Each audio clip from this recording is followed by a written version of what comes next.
Bonjour et bienvenue sur comicstories.fr pour le 332e épisode de notre podcast. Un podcast qui sera entièrement consacré à des reviews de comics, mais aussi d'un jeu vidéo, comme quoi tout arrive. Et pour cela, je vais être, comme d'habitude, accompagné du tandem de l'extrême, composé de Boris Bonjour. et de Clément. Bonjour. J'espère que vous êtes en forme, que vous êtes bien échauffé, parce que là, vous risquez de vous faire un claquage, hein, vu ce qui nous attend. On n'a pas moins de 22 chroniques au menu, donc je pense que ça va être la plus grosse liste. Si on arrive à tout faire tenir, ça va être le plus gros nombre de chroniques dans ce podcast depuis bien longtemps, peut-être même depuis toujours. On va donc commencer. Ouais. On va commencer sans tarder, du coup, avec les news, parce que Boris nous a dégoté quelques petites brèves, toutes récentes en plus. Voilà. Donc, comme tu le dis, bref, donc je vais faire avec brièveté. Alors d'abord une news, une news VF, puisque Bliss, qui a publié qui publie les comics Valiant, même si Ce qu'il en reste en tout cas. il en reste quelques-uns. Oui, et bon, pour en avoir lu quelques-uns, la qualité a quand même franchement baissé depuis les débuts. Récupère les produits de chez Bad ID. Alors on se demandait un petit peu si ça allait arriver un jour, parce que c'est pas super clair quand même cet éditeur, hein. C'était les mêmes gars que l'univers Valiant, je vais y arriver, Valiant, pardon, au départ, hein. Donc c'était prometteur, hein, quand ils ont décidé d'ouvrir ça. Le seul problème, c'est qu'on n'a pas trop eu accès, c'était compliqué. Moi, au début, j'étais motivé, puis j'ai vu que c'était un peu compliqué, donc j'ai laissé tomber. Mais ils vont récupérer donc quelques titres, donc il y en a déjà au moins 2 d'annoncés pour début 2024 là, dont du Joshua Dysart, donc ça me plaît bien parce que j'aime beaucoup cet auteur. Donc début 2024, on va pouvoir retourner chez Bliss pour autre chose que des titres jeunesse, parce qu'ils ont des bons titres jeunesse, mais là ça va être du comics plus adulte. Donc moi je suis quand même bien content, on verra ce que ça va valoir. Mais le projet de Joshua Dysart, moi c'est l'œil d'Odin, ça s'appelle. En plus c'est avec Thomas Turello qu'on avait déjà vu chez Valiant. Moi celui-là ça va être un direct que je vais prendre, et puis après on verra. Il y a du Peter Milligan, alors Peter Milligan c'est un peu, ça dépend des fois. On verra bien, mais bon, ça c'est une annonce sympa, ça va permettre de découvrir un peu ces titres et peut-être de relancer notre vision sur Bliss pour autre chose que des titres jeunesse. Je pense que Joshua Dysart n'est pas pour rien dans ce rapprochement. Parce qu'ils sont quand même. Il est quand même assez habitué à l'équipe de Bliss, il est venu plusieurs fois en France, etc. Donc. Alors là, c'est vraiment. Je pense qu'ils s'entendent bien. Au doigt mouillé, hein, mais j'en sais absolument rien. mais voilà. Ok. Ensuite, 2 news autour de Ramvé. Donc il y a déjà un certain temps, il avait teasé un projet avec Evan Kegel, où il avait montré des planches, etc. Et on n'en avait plus trop entendu parler. Donc là maintenant c'est officiel, ça va sortir chez Dark Horse début 2024, et ça va s'appeler Down Runner. Donc ça sent quand même la SF un peu, ce genre de projet.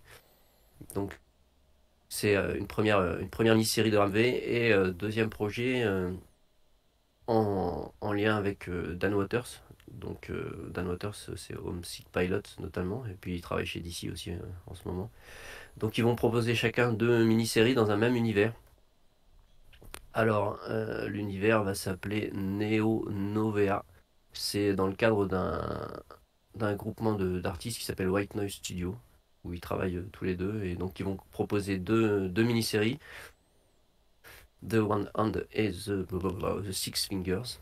Donc chacun va scénariser la mini-série, mais ça va se passer dans ce même univers. Et c'est a priori plutôt du polar un peu futuriste. Donc là aussi, moi j'aime bien les 2 scénaristes en indé. Donc je suis bien accroché par ce nouveau projet, voir comment ça va se développer. Si ça va être un vrai univers partagé ou pas, on verra bien, mais ça donne envie quand même.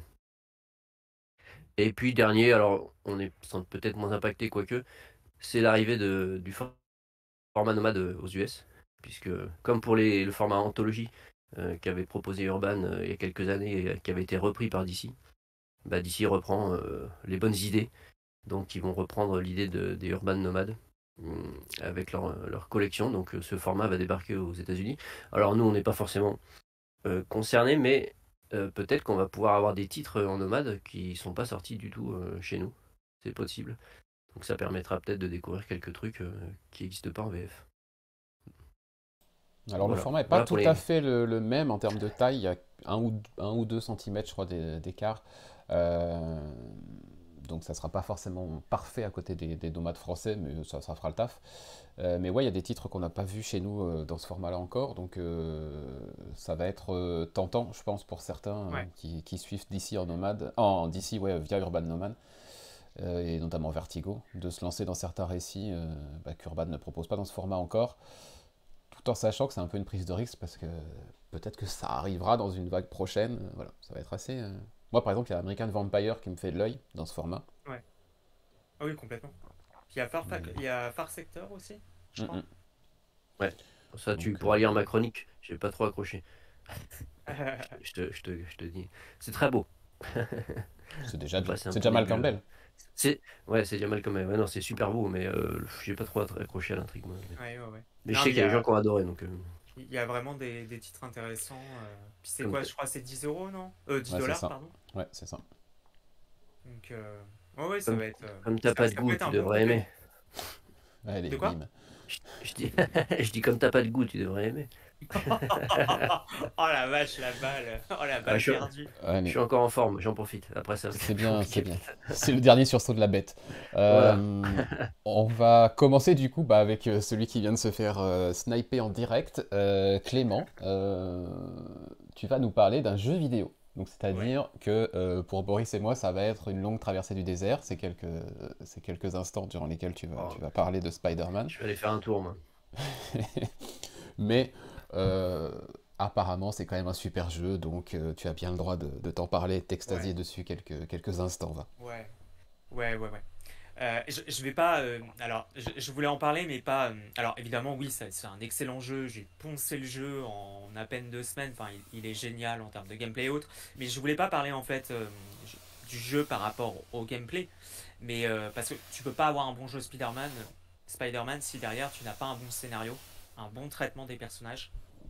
Je tenais surtout à en parler par rapport au scénario, au traitement des personnages, au respect des personnages. Et franchement, le jeu était incroyable par rapport à ça.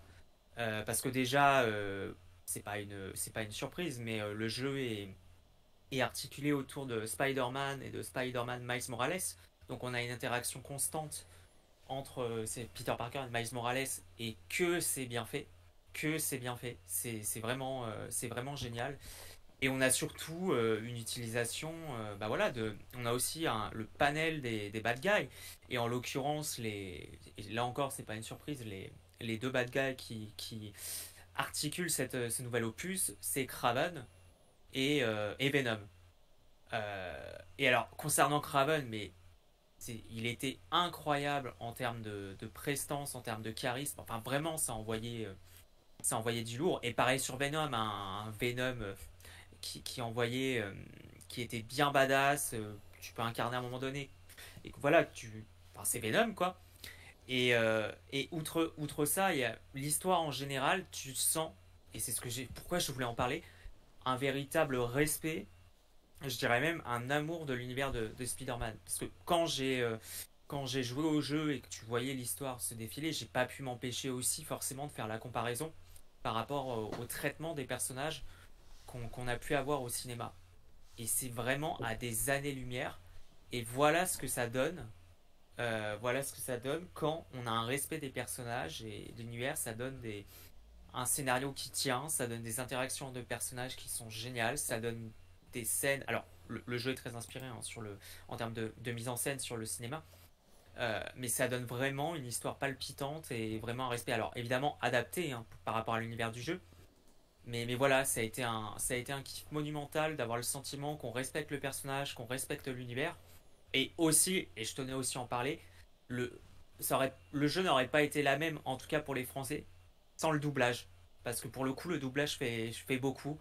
Et on a l'éternel Donald, Donald Renew qui double Peter Parker Spider-Man, qui est incroyable, et ça vaut aussi pour Grégory alors je sais pas comment ça se dit, Lorigab ou Lorigab, qui double Miles, et ils apportent vraiment quelque chose en termes de profondeur des personnages et d'humour aussi. Et vraiment, ça a été un vrai coup de cœur parce qu'en voilà, en termes de Spider-Man, je pense que en termes de scénario, pardon, je pense que c'est ce qu'on mériterait d'avoir au cinéma, ou en tout cas preuve qu'on peut faire quelque chose de bien en respectant l'univers et voilà, en sachant où on va, et on n'est pas obligé de faire des choses formatées et autres, quoi. On peut adapter, je dirais pas qui est Venom enfin qui a le symbiote dans le jeu, mais voilà, on peut vraiment faire quelque chose de bien en adaptant, mais en respectant l'essence des personnages et l'essence de l'univers. Donc ça a vraiment été un coup de cœur. Ok. En fait, tu sous-entends que Loki, ça aurait pu être bien la saison 2? J'ai pas fini de lire Non, la mais tu saison veux 2 dire, pour le moment. si on fait des bonnes adaptations, c'est possible en fait? Ouais, c'est possible. Faut Hmm, juste ne pas avoir des trucs préformatés, et par exemple ne pas suivre l'exemple de The Marvels. ok, Par exemple, hein. Il y a ok. plein d'autres exemples en tête. Non, mais ce que je voulais dire, c'est que ça veut bien dire aussi, quand tu laisses une liberté créative au studio, et je parle en termes larges, là c'est studio pour création de jeux vidéo, mais ça vaudrait aussi pour le cinéma, ou en tout cas au réalisateur, bah, tu peux faire des trucs bien, et encore une fois, ça montre aussi à quel point, je vais en profiter pour balancer un petit tacle, ça montre aussi à quel point, par exemple, si on fait la comparaison, à quel point le modèle porté, prôné par Marvel Studios en la matière est complètement éculé, et à quel point ça montre que ça ne peut plus fonctionner, quoi. Enfin, c'est aussi simple que ça. Donc effectivement, tu as raison, par exemple, de prendre l'exemple de Loki, mais c'est ça, tu peux faire de bonnes adaptations, mais encore faut-il avoir des idées et laisser une liberté créative. Et il Mhm. faut voir ce que ça va donner à l'avenir, parce que, bon, clairement, le 3 est teasé, on sait qu'il y aura un numéro 3, et ce qui va être intéressant de voir aussi, c'est qu'ils ont annoncé que, donc le studio c'est Insomniac Game, qu'il y aura un jeu Wolverine qui sera dans le même univers. Ok. Donc faut voir ce que ça va donner. Alors qu'on soit clair, hein, je prends l'exemple de Loki, mais dans saison 2, mais dans la vie, il faut jamais prendre l'exemple de Loki saison 2, hein. Never. D'ailleurs, faut même pas la regarder d'ailleurs. Bref, on passe à autre chose, on va passer aux comics, au vrai truc bien plus intéressant que ce qui se passe sur Disney+. Et on va regarder ça avec Boris. Ça, c'est Void Rivals. C'est l'Energon Universe, hein, le petit logo EU sur le truc, ça ne veut pas dire Union Européenne, hein, c'est bien Energon Universe. Et c'est Robert Kirkman, c'est Lorenzo De Felici, avec Patricio Delpech qui remplace Mateus Lopez sur le numéro 5. Je viens de le découvrir. Euh, on est dans donc cette espèce de série qui introduit l'Energon Universe, à savoir Transformers, G.I. Joe et compagnie. Et Boris, tu as lu les numéros 4 et 5, tout comme moi. Oui. Alors bon, je comprends en tant que boss que tu ne suives pas le conducteur, mais c'est pas grave. Alors, c'était pas ça. Oh, c'est bon, j'avais pas envie que tu parles de ton coup de cœur tout de C'est pas suite, grave, ok? je le ferai après. Ah, d'accord. Donc, je fais un conducteur, mais on fait dans le désordre. C'est pas grave. Void Rivals, oui. Oui, j'ai rattrapé les derniers numéros sortis, le 5. Donc, on continue à suivre les deux personnages qu'on a vus depuis le début, hein, qui s'étaient rencontrés, on va dire, par inadvertance et qui, malgré leur rivalité, s'étaient aidés, avaient fait preuve de solidarité. Et à la fin du numéro 3, l'un des deux trahissait l'autre. Et donc, ramenait l'autre personnage sur sa planète. Et donc, on en était là. Et donc, on va voir un petit peu les conséquences et ce qui était pas forcément prévu pour le personnage qui avait trahi l'autre. Moi, je trouve que c'est toujours très sympa à lire, même si on connaît pas les Transformers. Alors on voit bien qu'il y a des robots avec un nom qui s'unissent en tronc, qui apparaissent, qui sont protagonistes de certaines scènes. Moi je les connais pas, hein, on l'a déjà dit, Transformers, moi je connais pas du tout l'univers. Mais ça gêne pas du tout. Et je trouve que Robert Kirkman a une très bonne écriture. Toujours des personnages déjà. Je trouve qu'il caractérise bien ses personnages, il les développe bien dans leurs interactions. Et puis il arrive à fournir des twists qui fonctionnent quand même carrément bien. Donc moi je suis toujours bien impliqué dans cette série. Au départ, effectivement, je l'avais pris parce que c'était du Robert Kirkman et j'avais pas compris que c'était lié à cet univers. Et finalement, je suis bien content parce que je trouve que c'est une série qui tient bien la route, même si on lit pas ce qu'il y a autour, hein, le Transformers de Daniel Warren Johnson et ensuite tout ce qui va en découler. Ça se tient quand même bien. Et puis Lorenzo Di Felici, c'est toujours, on en avait déjà parlé la dernière fois, qu'il avait bien et que c'était bien lisible. Par exemple, par rapport à Oblivion Song où c'était un peu touffu. Non, vraiment toujours une série qui maintient son niveau de qualité et les cliffhanger fonctionne super bien, quoi. J'ai enchaîné le 4 et le 5, donc le suspense n'a pas été très long, mais vraiment ça fonctionne bien. Moi j'aime beaucoup cette série. Lisible, mais parfois un peu sage. Lorenzo De Felici. Je trouve qu'en termes Ouais, mais ça de découpage, il a été un peu plus ambitieux, notamment sur, tu vois ce que je veux dire, Chroma. Ouais. Mais en tout cas, non, enfin, quand je dis un peu sage, voilà, c'est qu'on n'a pas des Oui, folies, c'est pas le même voilà. univers, enfin, ouais. Mais voilà, ça reste quand même de très haute qualité. En tout cas, on sent que il y a une espèce de lien qui commence à se faire avec, effectivement, tu le disais, hein, on sent des références à d'autres séries de l'Energon Universe, G.I. Joe Transformers, qui commencent petit à petit à se faire, et on a l'impression que tout ça va faire effectivement un tout. Donc on verra si c'est le cas toujours pour Transformers. Mais avant, on va faire une pause dans l'Energon Universe et je vais te permettre de parler de ton coup de cœur. Parce que Je vais aller vite. parce que c'est un coup de cœur, hein. On a mis le macaron, on a fait le visuel avec le macaron cette semaine. Il s'agit de Faceless and the Family, le numéro 1 de Matt Lesniewski. C'est chez Onipress et je ne l'ai pas lu, mais les gens qui sont en live avec nous, qui regardent ce replay en vidéo, vont pouvoir constater au moins à quel point c'est beau, et rien que pour ça, moi ça me tente. Oui, d'autant que, alors, j'en ai déjà parlé, hein, Matt Letnowski, c'est un artiste que je suis depuis un certain temps et donc j'aime beaucoup le trait. Mais là, je trouve que là, il a franchi une étape, on va dire, c'est assez fou. Donc, c'était une mini-série qui avait été financée sur une plateforme, alors je sais plus comment elle s'appelle, je connais pas cette plateforme, c'est pas une plateforme qui est très connue. Et là, ça arrive chez Onipress en 4 parties. Donc, on retrouve toujours ce qui fait la caractéristique des titres de l'auteur, c'est-à-dire un monde étrange, fantastique, avec des personnages toujours un peu fracturés, qui ont un passé, un background assez lourd. Donc là, on suit un, un personnage qui sort on ne sait pas trop si c'est une sorte d'usine désaffectée avec des canalisations partout, etc. Il s'extirpe et il explique qu'en fait il s'évade, parce que ça fait 10 ans qu'il est prisonnier de cet endroit, et il sort par la bouche d'une espèce de tête reliée avec des tuyaux partout, et il arrive dans un monde un peu bricolé en déshérence, et il s'enfuit. Voilà, c'est son but, et il explique qu'il a abandonné sa famille, mais pour son bien, il y a 10 ans. Et donc on le suit dans sa fuite, et là il va rencontrer divers personnages qui eux aussi fuient quelque chose. Donc soit des personnes malveillantes, soit l'un d'entre eux quitte sa maison, mais en fait a emmené toute sa maison sur son dos, etc. Donc ça va être la rencontre de ces 3 personnes qui vont s'entraider et se soutenir malgré leurs difficultés et ce genre de choses. Et donc on va suivre leur périple. Et puis évidemment, comme toutes les séries de Lesniewski, c'est le dessin quand même qui prime entre guillemets, même si l'histoire vaut le coup.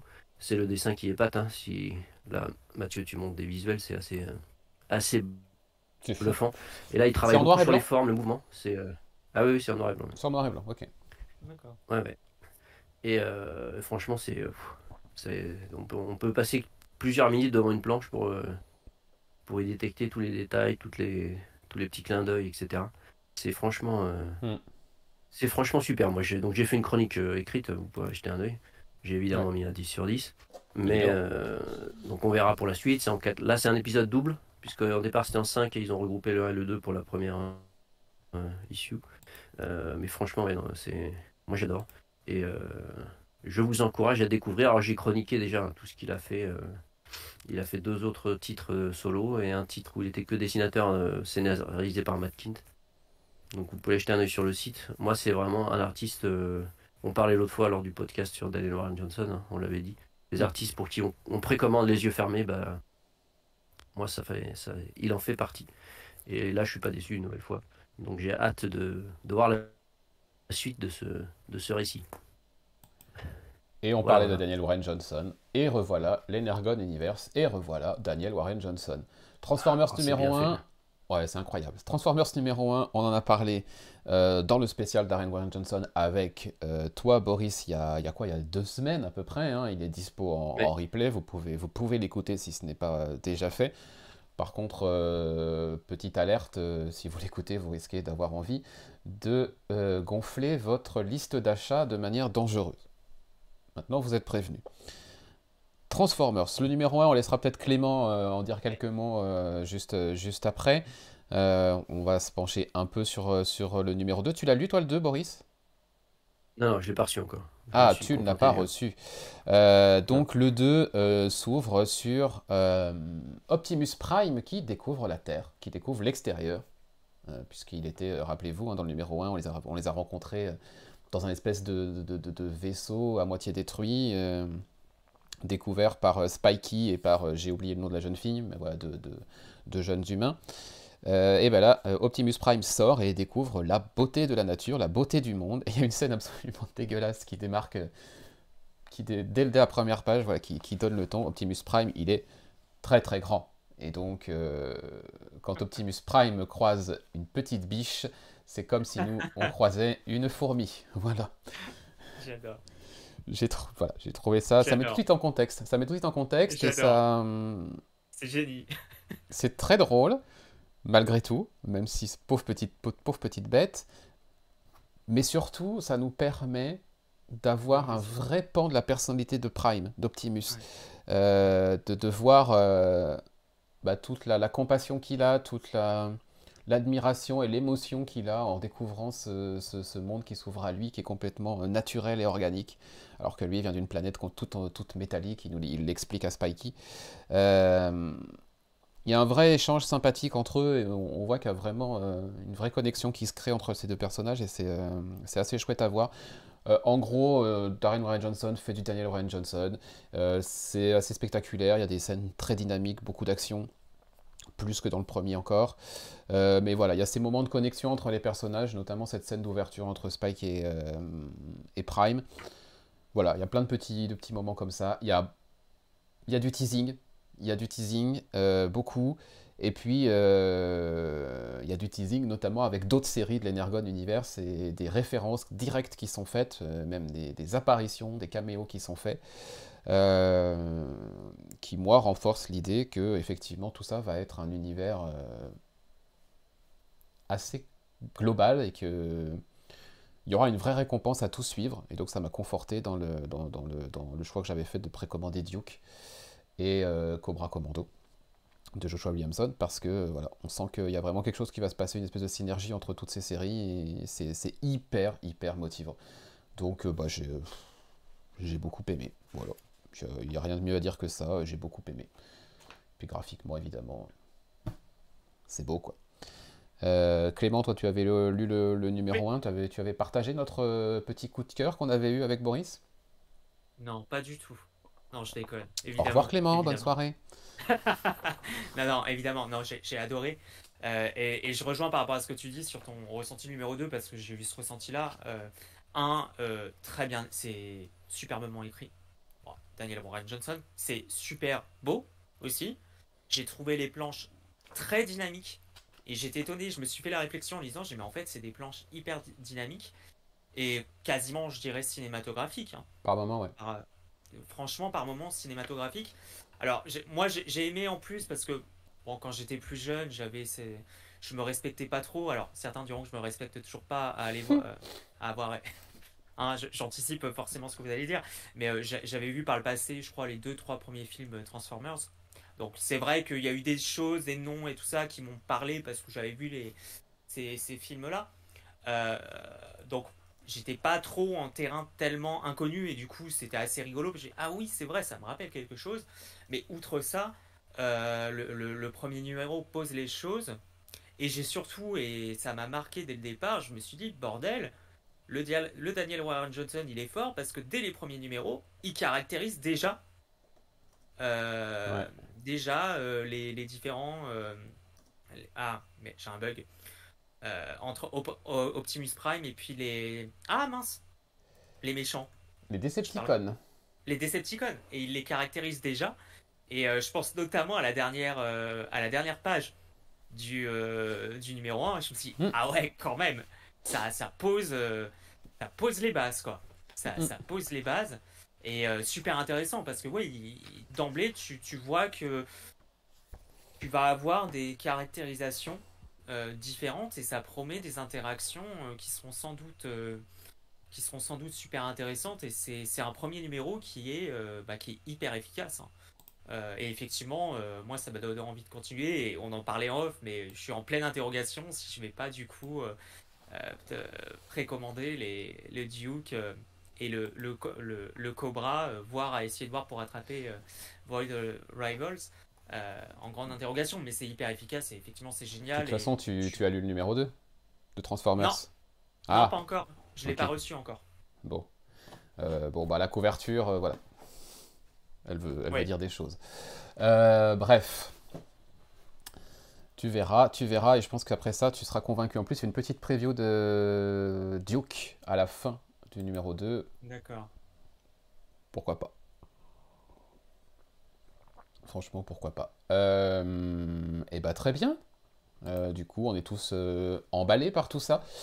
On va enchaîner avec Boris. Et Boris va nous parler de cuisine, de nourriture, puisqu'il s'agit de Rare Flavors, de Ramvé et Philippe Andrade chez Boom Studio. Tu as lu le deuxième numéro, si je ne m'abuse et si je lis bien le conducteur que j'ai sous les yeux cette fois-ci. Mhm. Moi, je l'avais dit, j'avais été un peu pas mitigé, mais voilà, le premier n'a pas été un coup de cœur, clairement. Le 2, je ne l'ai pas encore lu, donc écoute, on va découvrir ce que tu en as pensé. Alors, j'ai tout rattrapé, effectivement. Et oui, le 1 a attisé ma curiosité, on va dire. J'ai trouvé ça intriguant, mais je ne voyais pas trop où il voulait nous emmener, quoi. C'est ça, on lève un sourcil Euh, sans plus, quoi. voilà. On...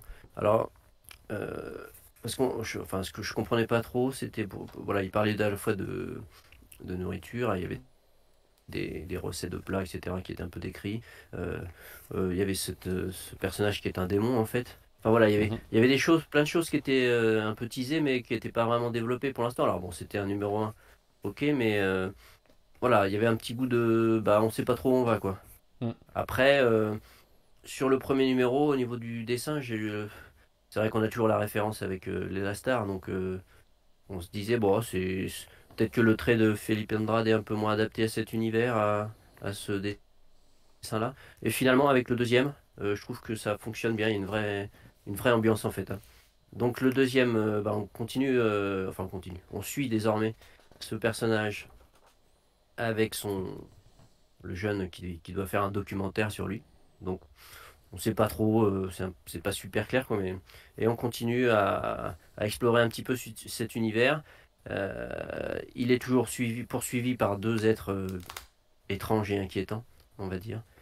Et ce numéro 2 m'a convaincu que je vais sans doute, enfin que je vais continuer, ça c'est sûr, et que on va peut-être pas atteindre un niveau de ce qu'étaient les Stars en termes d'émotion, etc. Mais franchement, ça m'a plutôt plu. Alors après tous les passages avec les recettes liées à la nourriture, c'est sympa. Faut avoir quand même à terme ce que ça apporte, même si c'est en lien évidemment avec le personnage principal, hein. Bien sûr. Mais voilà, moi j'avoue que des fois je saute un peu quelques lignes, je vais être honnête. c'est pas forcément. Puis après, il y a un peu de vocabulaire en plus que je maîtrise pas forcément sur certains trucs. Donc, c'est pas les passages sur lesquels je me concentre le plus. Mais le petit côté fantastique lié au fait que ça soit un démon, je trouve que c'est bien utilisé. Donc, non, une bonne petite lecture. Sympa, agréable, que je vais continuer. Et puis, je trouve, comme je l'ai dit à l'instant, que finalement, Philippe Andrade installe bien cette ambiance à la fois un peu mystérieuse, fantastique, et puis il retranscrit pas mal cette nourriture épicée avec ses piments, etc. On sent vraiment voilà, la chaleur de la nourriture qui transparaît, on va dire, D'accord. dans, dans le, dans, dans le comique. Voilà, donc pas exceptionnel, mais bien intriguant. Je suis bien rentré dedans, ça me plaît bien. Voilà, ça Ok. sort un peu des sentiers battus. Non, franchement.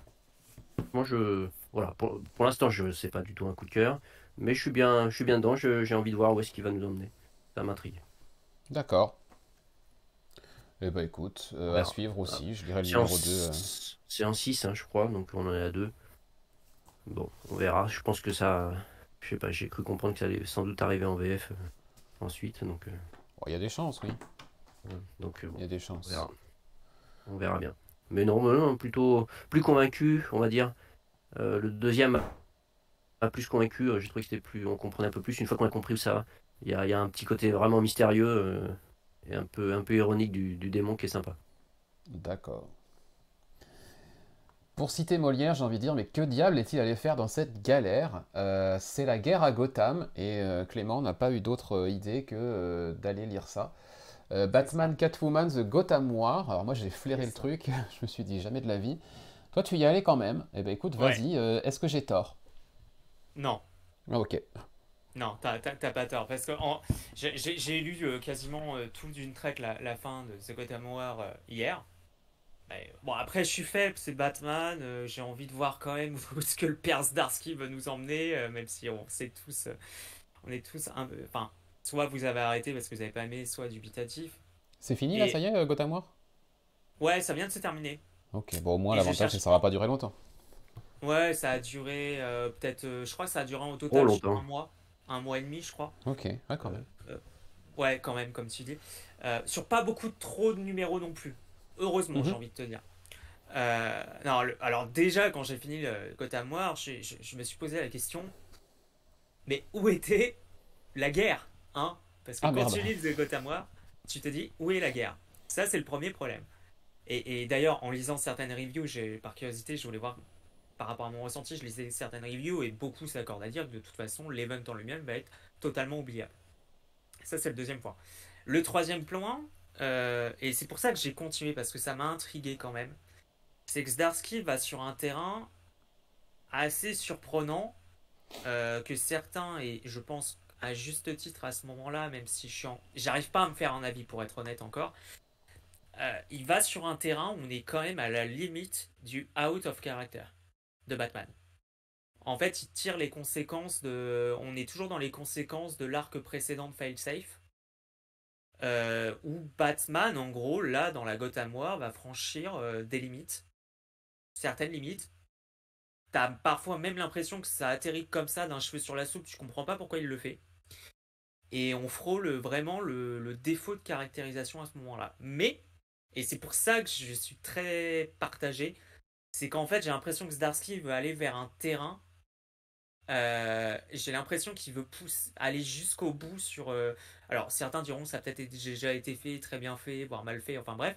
Mais j'ai l'impression qu'il veut pousser la psyché de Batman jusqu'au bout et montrer toutes les conséquences de sa croisade. Alors certains ils m'auront pas. Moi je suis encore une fois j'ai pas d'avis encore une fois. J'arrive pas à me faire un avis. Mais il y a eu ce problème-là d'avoir le sentiment parfois que ouais, il va quand même, Zdarsky va quand même trop loin et des fois on se demande si c'est vraiment si t'es pas sur un retour en arrière en fait par rapport au personnage et surtout sur la fin de la Gotham War. Donc ça laisse une impression qui est assez étrange en fait. Et moi le ressenti que j'ai eu par rapport à ça, c'est qu'en fait sur bon, on nous a sûrement dit un truc, est-ce que c'est une surprise? Pas vraiment. Mais il y a eu, je trouve, même sur certaines cliffhanger de comment ça s'est terminé, Bon, sur l'exécution qui était quand même franchement assez hasardeuse. Parce que finalement, surprise, je vais spoiler un peu, le bad guy de la Gotham War n'est pas vraiment Catwoman. Hein. Oh, dis donc. C'est étonnant. Et un personnage qui atterrit comme ça, bon, tu dis ok, ça atterrit comme ça, les cheveux sur la soupe, tu comprends pas trop le délire, certes. Et sur la fin de la Gotham War, t'as un événement qui se passe, je ne spoilerai pas, qui peut être intéressant. Qui m'a assez surpris parce que je m'y attendais pas forcément. Le problème, c'est que dans l'exécution, bah tu vas pas jusqu'au bout et tu poses pas les choses assez loin. Donc j'ai quand même eu l'impression, mais ça m'a fait aussi, je crois, cette impression avec la Joker War. Bah d'ailleurs, est-ce que ça veut dire que dès que tu mets le mot War, ça va être un pétard mouillé? Bah là, j'ai eu l'impression que c'était un pétard mouillé, ou en tout cas qu'il y a eu des choses intéressantes qui ont essayé d'être posées, mais qui ont été mal exécutées. Et donc, je vais quand même continuer parce que j'ai quand même envie de voir où veut aller Zdarsky, même si je suis assez dubitatif. Mais ça m'a laissé quelque chose d'étrange. On peut pas dire, hein, Zdarsky essaye de proposer quelque chose sur Batman. Je vais pas dire le contraire. Mais clairement, effectivement, ça ne peut pas plaire à tout le monde. Et même moi qui aime dans Batman, qui a envie de tester, je suis encore très partagé. Je continue à lire parce que j'ai envie de voir où veut aller Zdarsky. Mais à un moment donné, clairement, il y a un moment donné, il y a un moment donné, c'est soit ça va passer, soit ça va casser. Enfin, clairement. Je sais pas où il veut aller. Puis là, manifestement, vu ce qui a été teasé sur la fin et ce qui a été annoncé dans les sollicitations, je crois, bon bah là, Zdarsky ramène les 3 Jokers. Ok. Faut voir ce que ça va donner. Mais effectivement, gros pétard mouillé. Dans l'exécution, c'était bancal. On est sur de la out of caractère. Même si Zdarsky veut proposer des choses, bon, j'attends de voir. Mais c'est très, très partagé. Et c'est vrai que pour le moment, Zdarsky sur Batman, ça reste quand même, je vais être gentil, assez décevant. Dak, j'espère que ceux qui nous écoutent en direct étaient au courant. C'est tout ce que j'ai à dire. J'ai un peu levé un sourcil sur ce que tu nous as annoncé. Je dis, ah ok, pourquoi pas. Ça restait quand même un bon gros spoiler, mais bon. Ouais. Mais bah au pire, tu coupes, non? Ah, on peut pas trop couper un live. Ah oui, merde. Non, ouais, désolé. Ouais, j'ai pas pensé que ça pouvait être Je un mettrai, spoiler. je mettrai une alerte sur la description. C'est Ouais, pas ouais. grave, Non, non, mais tout le monde s'en fout, ce Batman, c'est nul, c'est pas non, grave. mais je Personne crois, le mais lit. c'est ce que j'ai l'impression. Je me plante peut-être, mais c'est juste qu'ils ont évoqué le mot, donc je suis même Ok, pas sûr. Je suis même pas sûr, mais c'est pas. Bon, on va encore si c'est le cas, bon bah ok, on nous les ramène encore. on verra si c'est J'attends de vraiment le cas voir. ou pas. Ah, c'est sur ce que t'as annoncé pour la suite, c'est ça? Ou Ouais. Ah non, c'est pas un spoil, Ah bon? c'est annoncé. Ah non, c'était Ouais, annoncé ouais, dans la c'est ça. sollicitation, je crois. Ça a Ah été ouais, Ah bon, annoncé, ouais. hein. d'accord. Bon, Ouais, bah y a alors pas de c'est pas un spoil. spoil. C'est Non, non, pas. je crois Ouais, pas, hein. tu m'as fait peur, mais j'ai envie Alors, de tout dire va bien. à voir. Sur Tout, ce, tout va bien, si on peut. on Si on veut. va... On va dire. Ouais, enfin tout va aller mieux. Enfin j'espère, parce que Ah oui, c'est à moi. Si la prochaine... Oh, purée. C'est pas tout va aller mieux parce que c'est à toi. Non, Euh, c'est pas tout, ça. tout va C'était aller mieux parce que tu vas pas parler ça. normalement d'un truc qui va un petit peu nous réchauffer les cœurs. Parce que Et je en me suis plus, aperçu que c'était à moi, c'est pour ça que j'ai dit ça. et en C'est pas plus parce que ça va être mieux. double dose de marchand Double de dose. glace. Bah, j'ai rattrapé, ouais, un petit peu le. Cette Mais. couverture du numéro 37, quand je l'ai découvert dans mon colis hier, je dis mais qu'est-ce que c'est mignon. Je veux lire cette histoire. J'adore. Ah, j'adore. Allez, Ah c'est ouais, parti. Ice Cream Man Il y en a un qui te 36 et ressemble, Mathieu, 37. hein. Je sais Ouais, pas, mais il y c'est a un vrai. petit air de ouais, ressemblance. c'est vrai, je sais pas Mm. lequel, mais. Bon, faut bien choisir un peu, parce qu'ils vont pas tous bien finir. Bon, alors le 36 Ah, d'abord, j'avoue, parce que bon, j'avoue c'est celui-là, c'est ouais. des épisodes indépendants. Alors, comme on peut le voir sur la couverture du 36, il y a une baleine. Ça sent bon le Moby Dick un peu, Avec l'esprit, un petit voilà bateau, l'idée. une petite barque à côté, effectivement. Voilà, donc c'est un brave monsieur qui a l'habitude d'aller sur les flots et qui une fois a emmené sa fille et il l'a perdue, voilà, elle est tombée à l'eau, etc. Alors je l'ai lu il y a un certain temps quand même, alors si c'est pas hyper précis ma description, vous ne voudrez pas. Et donc quelques années plus tard, bah voilà, mangé par le remords, il décide de repartir et d'essayer d'aller la retrouver dans la gueule de la baleine qui l'aurait dévorée. Et donc voilà, il part à l'aventure et donc il va retrouver une baleine et ainsi de suite. Et c'est Franchement, c'est un excellent épisode. J'ai vraiment beaucoup aimé. J'ai trouvé que c'était très touchant. Souvent dans Ice Cream Man, il y a systématiquement le côté étrange. Mais sur certains épisodes, il y a cette émotion qui souvent me séduit davantage. C'est-à-dire que c'est souvent les épisodes que je préfère. Et là, celui-ci, le 36, c'est toute cette émotion, tout ce qu'il découvre dans le corps de la baleine qui m'a vraiment touché. J'ai vraiment beaucoup aimé cet épisode. Pour celui qui suit, dont la couverture nous a bien régalé et bien intrigué. Euh, Donc si tu l'as pas lu, Mathieu, je vais pas trop en dire. Mais ah mince, bon bah j'ai dégradé un peu du 36 moi. Le 37, bah en fait les personnages, bon ça c'est pas un spoil énorme. Les personnages que l'on voit sur la couverture en fait sont des personnages d'une bande dessinée qui est dessinée par un auteur. Voilà. Donc on suit en parallèle le déroulé de la bande dessinée et la vie de l'auteur entre guillemets. Je vais pas en dire plus. Euh, alors celui-ci est bien barré. C'est étrange, effectivement. Ça se lit bien, mais il n'y a pas l'émotion voilà, qu'il y a eu dans le 36. Il y a un petit passage sur une planche, une case qui m'a touché.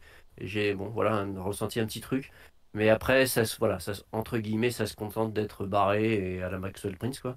Donc c'est un épisode sympa, qui se lit bien. Effectivement, les petits personnages, là, c'est assez marrant et ce qu'il en fait est assez sympa. Mais ça reste dans le moyen, on va dire, de la série. Ce qui en fait une lecture agréable, hein.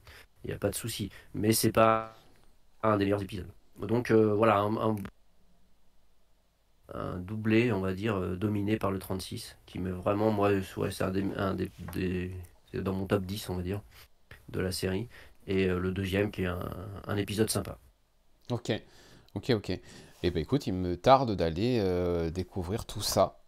Parce que la petite dose d'Ice Cream Man, ça fait un petit moment là déjà. Donc, Bah ouais, ouais, je je crois suis qu'il y en a bien un. motivé.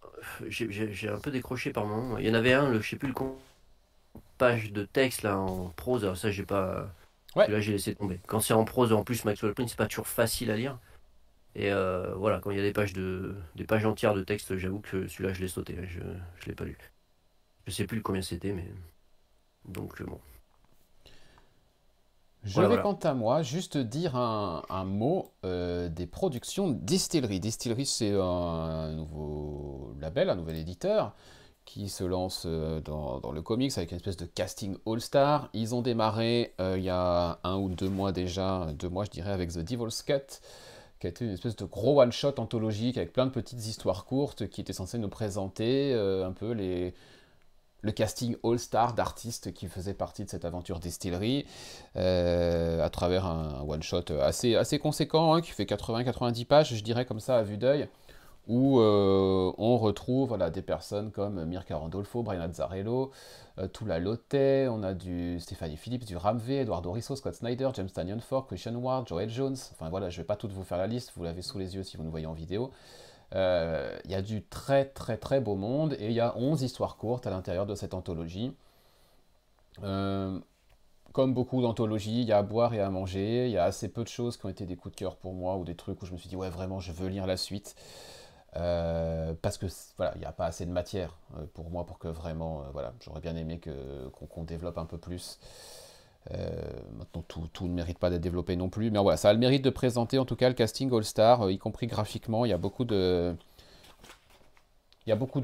choses qui sortent un peu du lot visuellement. Voilà, Christian Ward, il est quand même pas mauvais du tout sur l'histoire avec Tynion Ford. De tête, je croyais qu'il y avait du Martin Simmons, mais pas du tout. Pas du tout. Voilà, donc il y a une histoire de Pierrick Collinet et Elsa Chartier voilà, qui est sympa. J'ai bien aimé celle de Mirka Randolfo. Euh, voilà, il y a qui s'appelle Blessed Day qui va donner lieu à une série chez Distillery. Donc c'était juste un espèce de petit teasing de ce projet de Mirka Randolfo et assez sympa. On a The Stowaway de Jock qui est du coup également une petite intro à ce que sera sa série suivante qui vient de démarrer, qui s'appelle Gone, qu'on verra juste après. Voilà, c'est pas mal, c'est du grand format agrandi à la Black Label. Maintenant, faut aimer ce genre de concept et de projet. Voilà, c'est un peu mieux qu'un numéro anniversaire chez Marvel ou chez DC, on va pas se le cacher non plus, mais voilà, il n'y a pas non plus de quoi être ébouriffé. Ça fait le taf. Voilà, ça fait le taf. Et ça fait envie sur certains projets. Et ensuite, on a Gone. Gone by Jock. Sobrement. C'est le numéro 1 qui est sorti donc toujours chez Distillery. Donc on est sur un truc bien moins épais, hein. On est plus sur un format d'une quarantaine de pages, je dirais.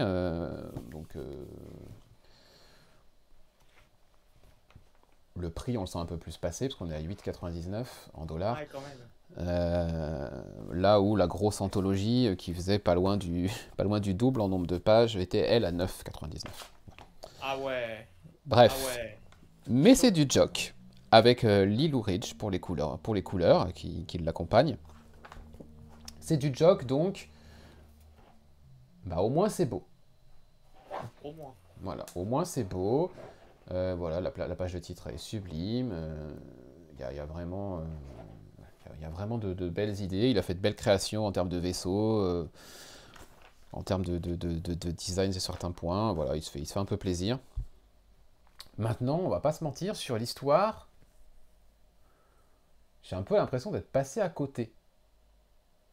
Mais d'être passé à côté, mais d'être passé tellement à côté que je sais même pas ce qu'il nous a raconté. Et je sais même pas s'il nous a raconté quelque chose d'ailleurs. On est sur une espèce de récit un peu de fuite. Je vous dis ce que j'en ai retenu, hein. C'était hier soir. On est sur une espèce de fuite avec un groupe de jeunes personnes voilà, qui s'échappent. Et ce que j'ai compris, c'est que... alors ce que j'ai compris entre ça et la sollicitation, hein, parce que la sollicitation m'a aidé, hein, c'est qu'apparemment, il y a une espèce de traître ou plusieurs traîtres dans le groupe qui s'évadent et... bon, ça va péter de l'extérieur parce qu'ils sont poursuivis, mais aussi de l'intérieur. On est dans un monde un peu futuriste, la planète a l'air d'être salement amochée. On est sur de la SF un peu d'anticipation, on va dire, tout ce qu'il y a de plus propre et classique. C'est beau, mais je suis incapable de vous dire ce que j'ai lu. Et ça, c'est assez embêtant, ouais. C'est assez embêtant. Donc, est-ce que je le relirai? Je sais pas, parce que du coup, j'en garde pas forcément un très bon souvenir. Je le relirai sans doute à un moment ou à un autre pour voir si oui ou non je suis passé à côté de quelque chose et si j'ai vraiment compris qu'il n'y avait rien de raconté ou si j'étais à côté de la plaque et en fait voilà le truc est vraiment génial. Pour le moment, je vais pas au numéro 2. Clairement, je vais pas remettre 9 balles, enfin 9 dollars, pardon, dans un numéro 2, sachant que le numéro 1 m'a fait cet effet en me laissant totalement froid, quoi. Je lirai les numéros 1 des autres projets. Maintenant pour Gone. Après, j'ai rarement accroché à un truc écrit par Jock. J'essaye de me rappeler un truc écrit par Jock que j'ai vraiment aimé. Et là, j'en ai pas.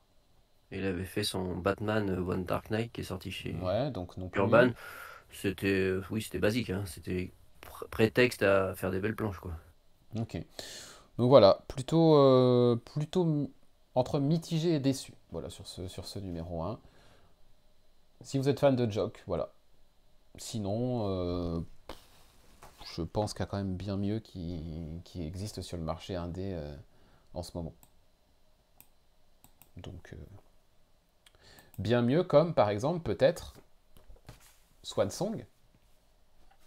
Parce que si je ne m'abuse pas, on est sur Swan Song. Alors, Swan Song, je n'ai lu que, pour le moment, les 2 premiers. J'ai pas lu le 3 encore. J'ai donc pas lu forcément ce 4, parce que même si c'est déconnecté, je l'ai lu quand même dans l'ordre. Swan Song, c'est cette série anthologique de Maxwell Prince, l'esprit tordu derrière Ice Cream Man, qui cette fois-ci s'associe à des artistes différents pour chaque numéro et nous raconter le chant du cygne sous toutes ses formes. Et ici, il est avec Kathleen Yarsky pour ce numéro 4. Et oui, moi, je dois avouer déjà que la cover, je la trouve vraiment chouette. Ouais, elle est sympa, ouais. Bah, Kathleen Yarsky, j'aime beaucoup son dessin. C'est une dessinatrice qui a travaillé avec Sean Lewis notamment. sur Coyote, qui est sorti chez iComics en français, et sur Bliss en, en VO, qui est jamais sorti. Mais c'est vraiment une dessinatrice, donc j'aime beaucoup le trait. Alors là, celui-ci, c'est la fin d'une phrase. Voilà. Donc on Ok. suit un taulard qui s'appelle Bobby, qui purge sa dernière journée et qui va sortir et qui est un fan de...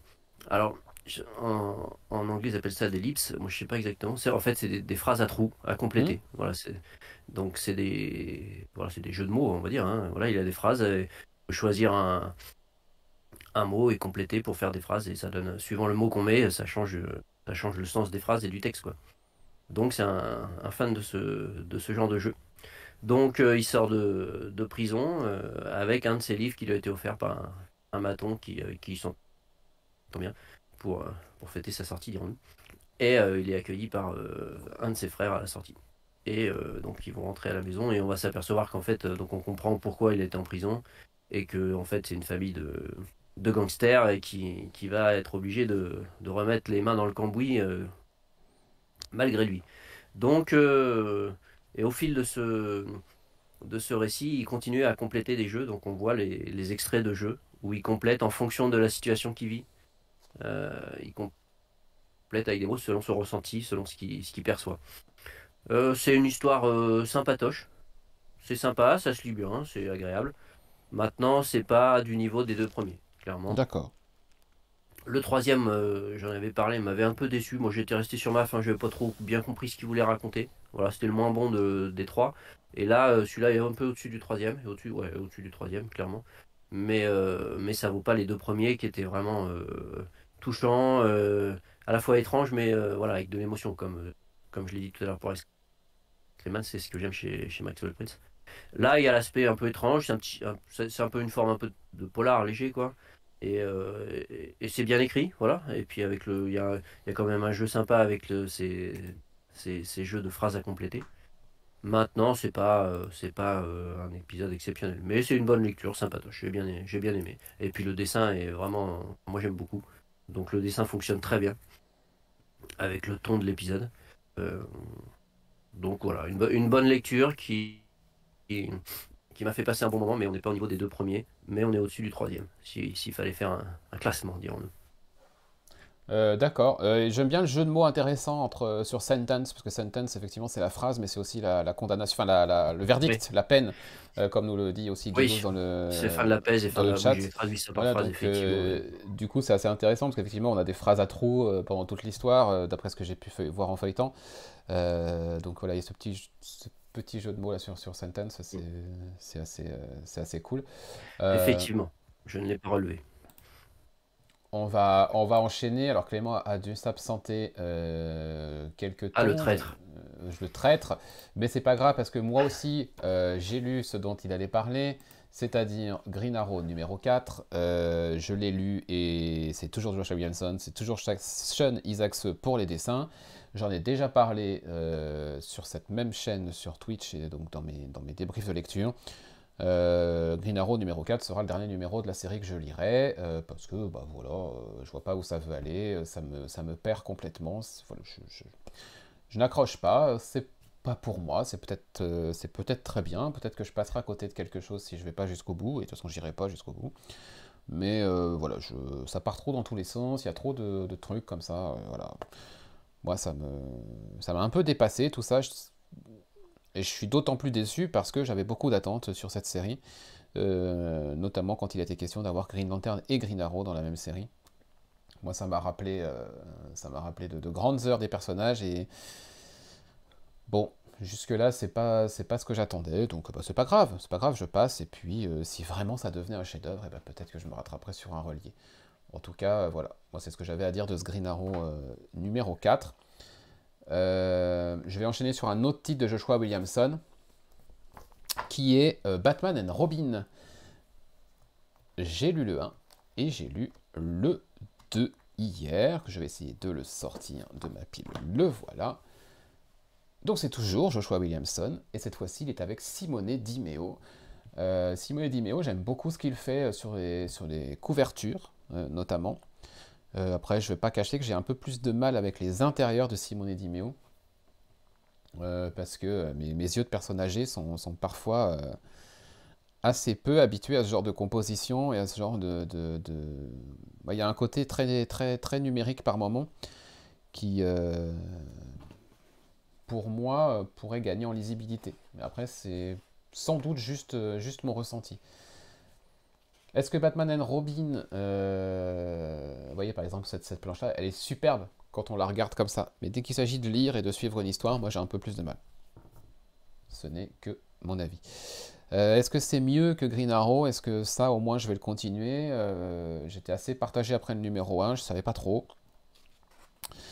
Je savais pas trop où ça voulait aller, je savais pas trop ce qu'on voulait me raconter. Et le numéro 2 a un peu réparé tous ces torts et a répondu à pas mal de questions que j'avais quant aux intentions de Joshua Williamson. Et ce sera un oui pour continuer cette série Batman and Robin. On nous introduit un nouveau vilain, une nouvelle adversaire qui s'appelle Shush. On s'est pas foulé, hein. Un personnage avec le visage bandé qui s'appelle Shush. On n'est pas allé chercher très loin ce nom-là, mais il y a peut-être un lien, avec Hush. On ne sait pas, ce que Joshua Williamson va nous sortir. En tout cas, ce que j'ai beaucoup aimé, moi, dans ce deuxième numéro, plus encore que dans le premier, c'est vraiment ce que j'attendais de cette série, c'est-à-dire la relation entre un père et son fils. Tout aussi anormale qu'elle puisse être quand quand le père s'appelle Batman et quand le fils s'appelle Damian Wayne et est le fils de Talia al Ghul et de Batman du coup. Voilà, il y a une espèce de dynamique nouvelle entre Bruce et Damian qui est installée dans la série. Voilà, comme s'ils se trouvaient enfin, comme s'ils se rencontraient enfin vraiment et que voilà, on a même des moments de complicité parfois, ce qu'on n'avait presque jamais vu encore entre les deux, et des choses voilà, assez touchantes entre Batman et Robin. Ça, j'ai bien aimé. Voilà. C'est ce que je demandais à cette série, qu'elle nous ouvre une nouvelle page de la relation entre Bruce et son fils. C'est ce qui se passe dans une intrigue, ma foi, assez dynamique, assez mystérieuse, avec cette nouvelle adversaire. La vie quotidienne qui se mêle bien à la vie super-héroïque. Voilà, moi ça le fait, ça va, c'est cool. Je suis content, et en plus il y a des superbes doubles pages parfois, comme celle-ci, pour ceux qui nous voient à l'image. C'est bien, c'est bien. Voilà, Batman and Robin, ça a failli passer... ça a failli passer à la trappe après le numéro 1, mais je lui ai donné une seconde chance, et j'ai bien fait. C'est le retour de Clément parmi nous, si je ne m'abuse, et il va pouvoir nous parler de Superman 6 et 7, enfin 7 ou 850, du même Joshua Williamson. Ouais. J'ai pas suivi, t'as parlé de Green Arrow du coup? Ouais, j'ai dit que j'arrête. J'ai dit que j'arrête et que je comprenais rien à ce qu'il nous racontait et que... Ouais, pareil. Et que j'arrêtais, voilà. C'est pareil, c'est exactement le numéro 4. Voilà. Du coup, Superman. Voilà. Ouais, Superman. Donc là, pour le coup, j'ai arrêté Action Comics il y a 1 ou 2 mois, je crois. Parce que, non pas que c'était mauvais, mais disons que globalement, c'était une anthologie. Généralement, sur les 3 histoires qu'on nous proposait, il n'y en avait vraiment qu'une qui m'intéressait. Les 2 autres, pour moi, étaient pas géniales. Donc j'ai préféré arrêter et continuer la série Superman. Que j'aime bien. J'aime beaucoup la direction que ça prend. Alors, je vais pas dire que c'est exceptionnel, hein. C'est pas exceptionnel. Alors, le problème des dessins, ouais, t'avais déjà montré, je crois, au dernier podcast. Ouais, j'avais oublié. Ta picote sévère. C'est le gros problème des dessins là depuis 2 numéros. Alors, de mémoire, sur le 850, ça passe beaucoup mieux. Mais sur celui que tu es en train de montrer, c'était quand même très compliqué. Mais hormis ça, j'aime bien la direction que ça prend. Ça fait longtemps, parce que j'ai déjà essayé de lire des comics Superman, et il faut dire qu'on n'a franchement pas été gâtés. Enfin, moi, dans ce que j'avais lu, hein, j'ai quand même subi Bendis. Ça m'a un peu traumatisé. Je pense ne pas être le seul à avoir été traumatisé. J'avais lu les Superman New 52. Si t'es le seul, parce que t'es le seul à l'avoir lu. Enfin, à l'avoir c'est continué, vrai, donc pour le avoir coup. été maso. Et donc, j'aime beaucoup parce que, alors, c'est un aspect très.